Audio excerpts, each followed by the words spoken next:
నా కోసం పని చేయలేనట్టు పని చేయని వాళ్ళు కొంతమంది అయితే, కొంతమంది జెన్యున్గా పనిచేసారు, కొంతమంది జెన్యున్గా పనిచేసారు. ఒకరిద్దరు మంత్రులు వాళ్ళు వాళ్ళ స్థాయిలో ప్రయత్నాలు చేశారు ఓడగొట్టడానికి, గెలిపించడం కోసం. ఈ ఉమ్మడి నల్గొండ జిల్లాలో 20 లక్షల పైచిలుకు మంది బీసీలు ఉంటే 1952 నుంచి 2020 వరకు జరిగినటువంటి మొత్తం ఎన్నికలు 171 సార్లు అసెంబ్లీ ఎన్నికలు జరిగినాయి అన్ని నియోజకవర్గాల్లో. ఓకే, అందులో 116 సార్లు 2,14,000 మంది ఉన్నటువంటి ఓసీలు 116 సార్లు ఎమ్మెల్యేలు అయ్యారు. 20 లక్షల పైచిలకు జనాభా ఉన్నటువంటి బీసీలు 16 సార్లు అయ్యారు. ఎస్సీ ఎస్టీలు 38 సార్లు అయ్యారు. బీసీలే తక్కువ, 16. అదే అంటే ఇక్కడ ఓట్లు ఎవరివి? మనం ఓట్ల సంఖ్యలో చూసుకున్నప్పుడు 20 లక్షల మంది బీసీల ఓట్లు కనిపిస్తున్నాయి మనకు క్లియర్ గా. సీట్లు ఎవరి? ఓసీలే కనిపిస్తా ఉన్నాయి. సో ఈ లెక్కలన్నీ కూడా ఇలా ఓట్లు మాయి, సీట్లు మీ. అందుకోసం నేను చెప్పిన డేరుగా చెప్తా ఉన్నా, తీన్మార్ మల్లన్నకు రెడ్డిల ఓట్లు వద్దు, ఈ రెడ్డిలకు బీసీల ఓట్లు వద్దని చెప్పగలుగుతారు. ఇంత ధైర్యంగా ఇప్పటివరకు ఎవరు చెప్పలే, ఏ పొలిటీషియన్. నేనేమంటున్నా, మీకు ధైర్యం ఉంటే తీన్మార్ మల్లన్న కబ్బొద్దు, మీరు ఎట్లాగో వేరు, అవి మాకొద్దు, బీసీల ఓట్లు మాకు వద్దని మీరు చెప్పగలుగుతారా? ఆ మాట చెప్పలేరు. మీరు ఇన్ని రోజులు వేసుకున్నారు, ఈసారి మేము సిద్ధంగా లేవేయడానికి. ఓకే, మా ప్రజల్లో ఆలోచన వచ్చింది, మా ప్రజల్లో ఒక ఐక్యత వచ్చింది.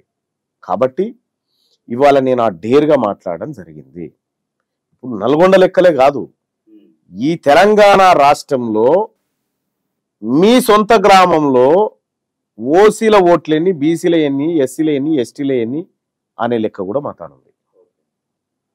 ఈ లెక్కలు పక్కాగా ప్రభుత్వ లెక్కలు, సమగ్ర కుటుంబ సర్వే లెక్కలు, ఈ ప్రభుత్వం సేకరించినటువంటి లెక్కల ఆధారంగా చెప్తా ఉన్నాం. ఇప్పుడు క్యాస్ట్ సెన్సస్ చేస్తే ఇంకా బీసీల జనాభా పెరుగుతుంది. ఇది 2016 లెక్కలు. నేను బెదిరించే సీట్ తెచ్చుకున్నాను, ఎవరిని బెగ్గింగ్ చేయలే అన్నారు.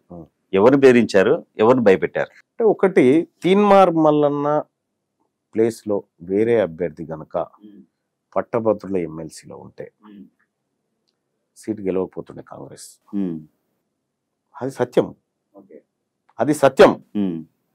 ఇక్కడ తీన్మార్ మల్లన్న ఇండిపెండెంట్ గా పోటీ చేస్తే ఇంతకంటే ఎక్కువ మెజార్టీ ఇచ్చేది. ఓకే, నువ్వు ఇస్తే చేస్తా, లేకపోతే కూడా పోటీ చేస్తా అని తెచ్చుకున్నా. అంటే రేవంత్ రెడ్డి గారు మీకు ఇవ్వనని చెప్పారా? రేవంత్ రెడ్డి గారు ఇవ్వనని కాదు, నేను మా నాయకత్వానికి చెప్పిన. రేవంత్ రెడ్డి గారి చేతిలో ఎంతవరకు ఉంటుందో అంతవరకు ఆయన క్లియర్గా చెప్పిండు. నాకు మల్లన్న నువ్వు గ్రాడ్యుయేట్ పోటీ చేయాలని నాకు క్లియర్గా చెప్పిండు. ఇంకా ఎవరైతే అడ్డుకోవాలని ప్రయత్నం చేసిరో, ఎవరైతే ఎన్నికల్లో నన్ను ఓడించడానికి రకరకాల ప్రయత్నాలు చేసిరు కదా, వాళ్ళందరికి కూడా నేను ఖాళీగా ఉంటే మీకే ప్రమాదం. తీన్మార్ మల్లన్న ఖాళీగా ఉండి ఆలోచించడం మొదలు పెట్టిందంటే మీ పీఠాలకే ప్రాబ్లం. మీరు ఆలోచించుకోవాలి. ఎప్పుడు ఏదో పని చేసుకునేటట్టు ఉంచాలి. నేను బిజీగా ఉంటే కొద్దిగా తక్కువ ఆలోచన చేస్తానేమో. సో అట్లా ఆరూపకంగా తెచ్చుకున్నటువంటి సీటే.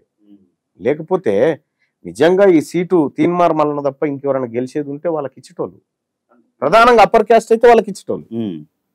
ఇంకోటి బయట ఒకటి, కానీ తీన్మార్ మల్లన్న పోటీ చేయడం ద్వారా ఇంటలెక్చువల్స్ అంతా కాంగ్రెస్ పార్టీ వైపు ఉన్నారని మేము తీసుకురావడం కలిగింది. తీన్మార్ మల్లన్న కాంగ్రెస్ పార్టీలోకి వచ్చింది రేవంత్ రెడ్డి గారు వీళ్ళు పిలిస్తున్న రాలే, రాహుల్ గాంధీ గారి ఆలోచన కోసం వచ్చిన. నేను కాస్ట్ సెన్సస్ చేద్దామన్నాడు, జిరాక్స్ తీద్దామన్నాడు, ఎక్స్రే తీద్దామన్నాడు ఈ ప్రజల్ని. ఎంత గొప్ప మాట ఈ దేశంలో రాహుల్ గాంధీ గారు చెప్పింది. ఆ మాటలకు ఇంప్రెస్ అయిపోయి కాంగ్రెస్ పార్టీకి వచ్చినాం తప్ప వీళ్ళెవరో పిలిస్తే రాలేదు. తెలంగాణ చేయనీయకపోతే వాళ్ళ రాజకీయ పతనం స్టార్ట్ అవుతుంది. చేయనిచ్చినా జరిగేది అదే. కానీ ఒక మాట, మా రాహుల్ గాంధీ గారు మా ఫ్యూచర్ ప్రధానమంత్రి, మేము అనుకుంటున్నటువంటి గొప్ప నాయకుడు, ఒక ఆదర్శవంతమైనటువంటి రాజకీయ నాయకుడు చెప్తున్నటువంటి మాట ఏంటంటే, కులగణన అనేది నేను ప్రకటించిన 42% రిజర్వేషన్ అనేది బీసీలకు ఇవ్వాలి లోకల్ బాడీస్లో అని నేను ప్రకటించిన. మాకు రాహుల్ గాంధీ గారు చెప్తే శిలాశాసనం అని ముఖ్యమంత్రి రేవంత్ రెడ్డి గారు కూడా చెప్పారు. శిలాశాసనం అని చెప్పింది.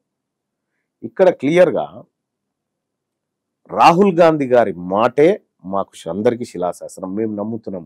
నేను ఇక్కడ రాహుల్ గాంధీ గారి మాటకు నేను బాధ్యత ఎందుకు వహిస్తా ఉన్నా, నాది బాధ్యత అని ఎందుకు చెప్తా ఉన్నా, ఆయన మీద ఉన్నటువంటి నమ్మకం నాకు, ఆయన కుటుంబం పట్ల ఉన్నటువంటి విశ్వాసం. ఇది నాది బాధ్యత అని నేను బాధ్యత వహిస్తా అని చెప్తా ఉన్నా. ఇప్పుడు ఈ బీసీ వర్గాల నుంచి బాధ్యత వహించడానికి చాలా మంది కొద్దిగా వెనక ముందు ఆడుతూ ఉంటారు. ఎందుకంటే మాకు వాళ్ళ ఆశీస్సులు కావాలి, వీళ్ళ ఆశీస్సులు కావాలి. తీన్మార్ మల్లన్నకి ఎవరు ఆశీస్సులు ఎక్కర్లేదు. రాహుల్ గాంధీ గారి ఐడియాలజీ చాలు. ఓకే, రాహుల్ గాంధీ గారి ఐడియాలజీ చాలు నాకు.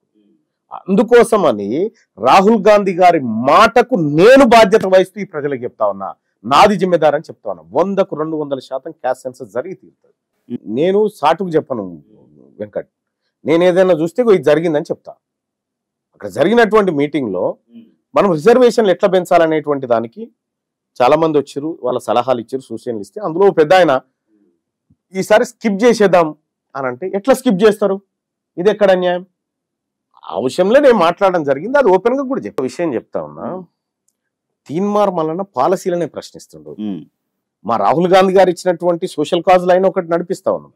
రెండోది తీన్మార్ మల్లన్న ఇప్పుడు ఒక చోట ప్రభుత్వ పాఠశాలలో అమ్మాయిలు వరుసగా నిలబడితే తప్ప మూత్ర విసర్జనకు పోలేనటువంటి పరిస్థితిలో ఉన్నప్పుడు ఆడ మా రాజకీయ నాయకుల పిల్లలు, నా బిడ్డనో నా పిల్లలు ఎవరైనా ఉంటే నాకు క్షేమ అనిపించదా? అనిపిస్తుంది. నాకు క్షేమ అనిపించదా? మరి నేను ఖచ్చితంగా ప్రశ్నిస్తా. అక్కడ బాత్రూమ్ కట్టంగా మనం ఎవడొద్దు అన్నాడు. ప్రభుత్వ పాఠశాలలో చదివేది మన పిల్లలు కాదు కాబట్టి వాళ్ళ పట్ల నిర్లక్ష్యమా అని చెప్పి మాట్లాడిన తప్పేముంది దాంట్లో? ఇది మాట్లాడొద్దని మా అధిష్టానం ఏమైనా చెప్పిందా నాకు? ఇదే చేయాలని చెప్పినాం కదా.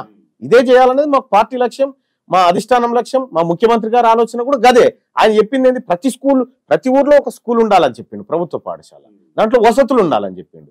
కానీ 250 మంది ఆడపిల్లలు ఉన్నటువంటి స్కూల్లో ఈ దుస్థితి ఉంటే రేపు పొద్దుగాల ఆ స్కూల్కి ఎవరైనా తల్లిదండ్రులు పంపుతారా? మరి ప్రభుత్వ విద్యను ఎట్లా కాపాడుకుంటాం? ఇది నా క్వశ్చన్. ఈడ కాకపోయినా రేపు మండలంలో అయినా అదే మాట్లాడతా. కానీ ఇక్కడ మనం గుర్తించుకోవాల్సినటువంటి అంశం ఏంటంటే, నిజంగా ప్రజలకు అన్యాయం జరిగినప్పుడు అన్యాయం అని చెప్తే తలకాయ దిగిపోతుందా? అయిపోదు. ఆ ధైర్యం ఉండాలి కదా. ధైర్యం ఇప్పుడు తీన్మార్ మల్లన్నకి ఇంకేమైనా ఆశ ఉందా నాకేమన్నా? లేకపోతే నా ఫైల్స్ ఏమైనా పెండింగ్ ఉన్నాయా? నేను అయ్యా అనుకుని తిరగడానికి? నన్ను గెలిపించింది పేద ప్రజలు. ఈ ప్రజల కోసం, ఈ బిడ్డల కోసం నేను మాట్లాడాలి కదా. నేను ఆ పనే చేస్తున్నా. దాంట్లో తప్పేముంది? అధికార పక్షంలో ఉన్నంటే నేను ఏ పక్షంలో ఉన్నా ఈ ప్రజల పక్షంలోనే ఉంటా. అటైనా ఇటైనా ఎప్పుడైనా ప్రజల పక్షంలోనే ఉంటా. సహజంగా ఇప్పుడు మనం గతంలో ఉన్నప్పుడు ఆ ప్రభుత్వాలు చేసిన పనులను విమర్శించినాం. ఆయన ముద్దొచ్చి ఇలా వ్యతిరేకం ఉండదు కదా. నేను మారలే, నా ప్రశ్న మారలే, నేను అడగడం మారలే.